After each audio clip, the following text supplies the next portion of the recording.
আবারও উত্তপ্ত আফগান পাকিস্তান সীমান্ত। স্থানীয় সময় শুক্রবার রাতে দুই দেশের সেনাবাহিনীর মধ্যে ব্যাপক গোলাগুলির ঘটনা ঘটে।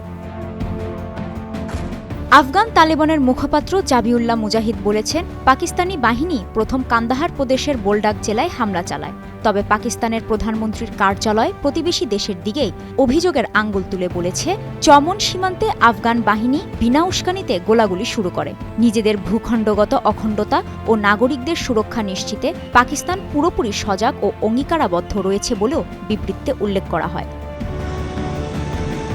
গত সপ্তাহে সৌদি আরবে ব্যর্থ শান্তি আলোচনার পরই দুই দেশের মধ্যে আবারও তুমুল উত্তেজনা দেখা দিয়েছে। সৌদি আরবে অনুষ্ঠিত এ বৈঠকে ছিল কাতার, তুরস্ক ও সৌদি আরবের মধ্যস্থতায় চলমান আলোচনার সর্বশেষ ধাপ, যার উদ্দেশ্য ছিল অক্টোবরের প্রাণঘাতী সীমান্ত সংঘর্ষের পর উত্তেজনা কমানো। আলোচনায় কোনো সিদ্ধান্ত না এলেও ভঙ্গুর যুদ্ধবিরতি মেনে চলার অঙ্গীকার করেছিল দুই দেশ। পাকিস্তানের অভিযোগ, আফগানিস্তান ভিত্তিক জঙ্গিরা সাম্প্রতিক সময় পাকিস্তানে হামলা চালাচ্ছে, যাদের মধ্যে রয়েছে আফগান নাগরিকদের জড়িত আত্মঘাতী হামলাও।